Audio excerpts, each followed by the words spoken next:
Welcome back to New York City. We're here casting the DreamHack Bucharest tournament. 7 hours off on time zone, but it's an absolutely amazing tournament. We just saw Innovation versus Jeysen game 1. Let's jump into game number 2.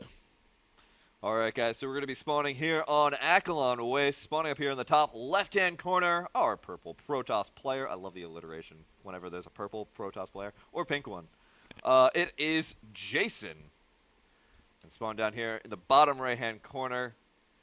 One of the biggest threats of DreamHack. It is our blue Terran player from Team Acer. It is Innovation. Only the manliest of Protosses play pink. Jeysen, I think he was thinking about doing it, and he's like, you know what? I did lose game 1. I can't go pink as someone who's down 0-1. Yeah. That's like when you're up 1-0, you're like, yeah. Like, yeah, I'm gonna go pink, and there's not much you can do about it. But when you're purple, you know, it's like the people who wanted to be pink, but they just gotta step it back a little bit. Exactly. They're not ready for the full awesomeness quite yet. Once he beats Innovation, the next series, he's going pink. Oh yeah, most certainly. You know, he's gonna beat Innovation, and he's gonna be pink for the rest of the tournament. I would. If I beat Innovation, they're like, go red and blue, so it's easier to see you apart. I'm like, no. If I beat Innovation and I was in Jeysen's shoes, I would just email Blizzard, hey, listen, I know I just beat Innovation. Can you give me, like, checkered colored? Something that nobody else has? And they'd probably be like, yeah, sure, because, I mean, you just beat Innovation, and nobody really does that, you know, except for a handful of people. Absolutely. This time Innovation not going for that command center first build. Instead, looks like he's going to be doing a Reaper expand. Off to see if there's anything crazy, but he's really a basic macro player when it comes down to it. I don't think we're going to see anything too unusual from him. Just get a Reaper to scout out his opponent. In fact, scouting with an SCV as well, even earlier on in the game. And Jeysen, honestly, I think after last game, he's like, you know what, that the T-Rush, this guy's Star Sense is too amazing. He'll be taking extra precautions, scouting for all this type of stuff. I think we're going to see Jeysen play a more standard opening. Oh, most certainly. I mean, as long as he stays on just 4 guys and gas, and we're not going to see anything too crazy, skip any corners, I'm expecting to see a very just macro-oriented game.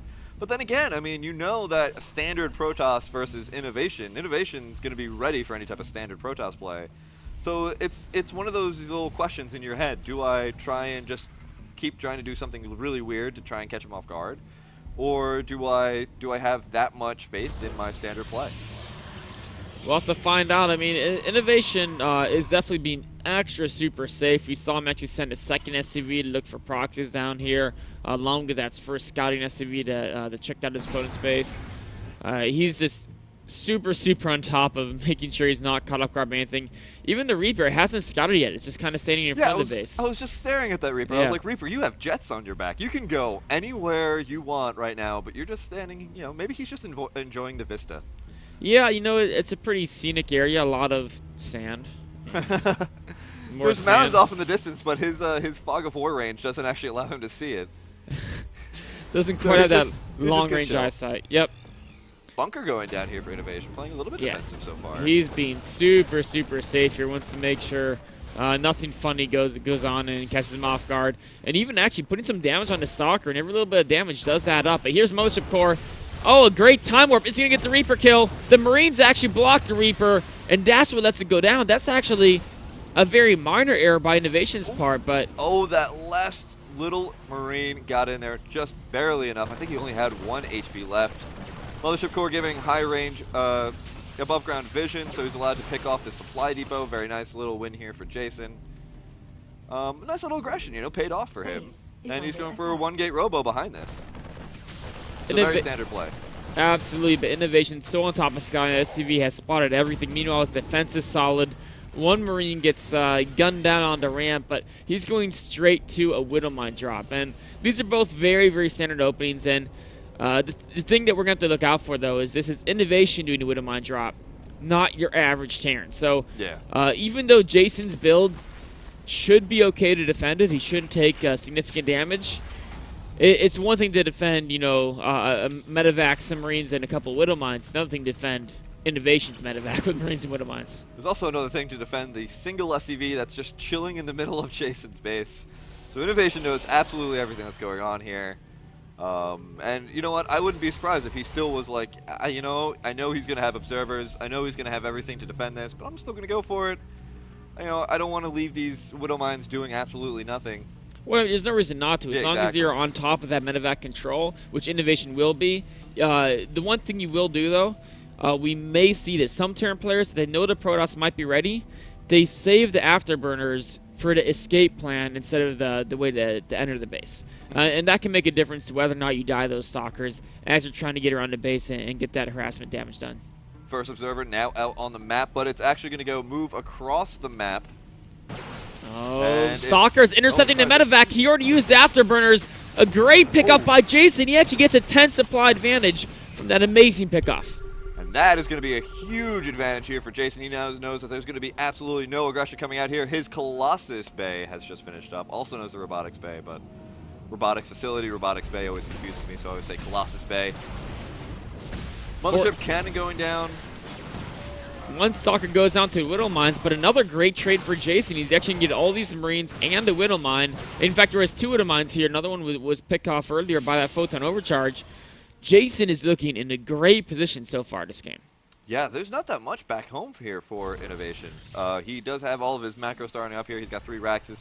He's got his starport and getting the reactor on the factory, so he can swap that over as soon as the factory is done. Not losing any time on production time on the starport. But he's playing really well, but Jeysen is actually got a pretty good hand right now. He absolutely does. He's got a lead in the upgrades. Of course, Innovation delayed those upgrades to get the faster medevacs out. But the first medevac, all it did was die. And that was a great Stalker interception there by Jeysen in opening moments.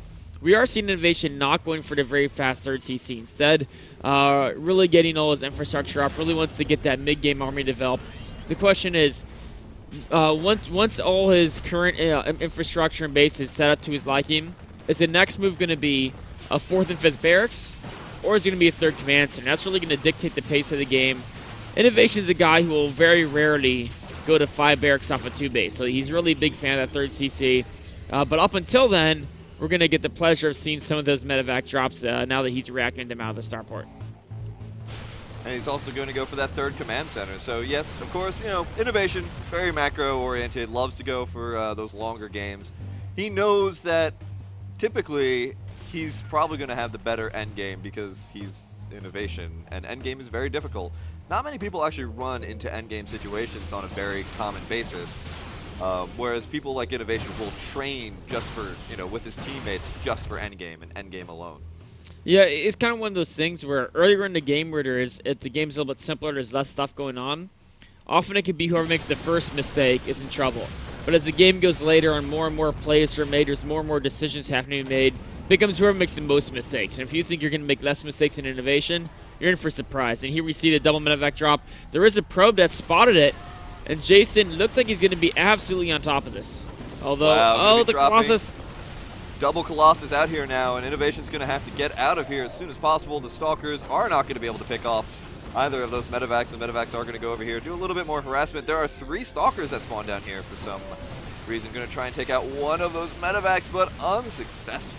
Oh man, look at that. Jeysen, even spotting the drop, still takes some major hits. Innovation losing a single Marine in that exchange. Of course, some damage on the medevac as well. But getting a pylon, a couple Stalkers.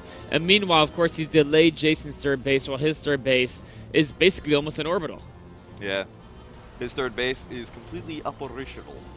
And moving now into Viking production. He's got 2 out already. And once he gets enough of these Vikings out, he's definitely going to make a push. Because he's going to be able to deal with those Colossus. And with a large enough mass of a bio ball, you can also tank a lot of that damage as well.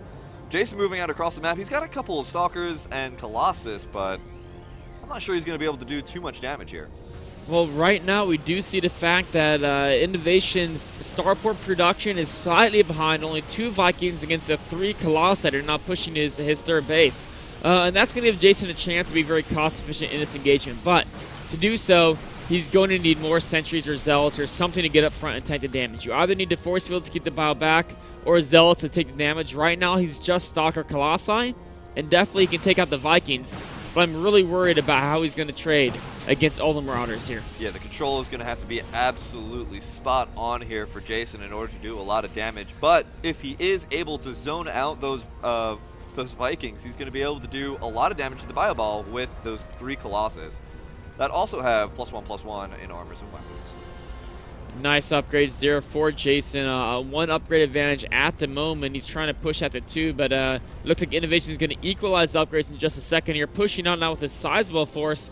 Viking count continues to grow, and he already has a Ghost Academy as well, so he can easily add in those ghosts if they're needed a bit. He's only going to push out with 3 ghosts right now, a lot of sentries, a sizable Bioforce. This is, wow, you know, an amazing timing if Jeysen cut Colossi at 3, but oh no, his army, Jeysen! What's your army doing? He's going to have to fight into open. That's a terrible position. Oh, the Mothership Core. Throws down 2 Time Warps trying to lag the army, but the army of his own is not actually in a great position. There is Blink on these Stalkers, but it isn't going to help. A couple of pretty good force fields do go down here. The Colossus are tearing everything apart. He needs to focus down those Vikings. Vikings taking out one of the Colossus so far. Second Colossus just about to go down. There are so many Vikings out here trying to bait some of the damage of the Marine and Marauders by swapping in a couple more of those Zealots, but there's no more Colossus, only Stalkers. The GG goes down. Jeysen is knocked out by Innovation. Innovation just makes it look so easy here at the DreamHack Bucharest tournament. You know, Jeysen had some nice force fields here opening up, but his army just wasn't quite big enough, was out of position. He couldn't warp in additional Zealots. There's no pylon there, so he could get that extra wave of meat shield for those Colossi. And Innovation timed attack. He had just enough Vikings to deal with those Colossi. I mean, he had the really nice advantage in the early game, but unfortunately, you know, Innovation was just blocking that third base, and without the ability to get those resources in, Jeysen just started to fall a little bit behind, little by little, and Innovation took that advantage for the win. Absolutely. So we're going to take a short break and be right back with the next match.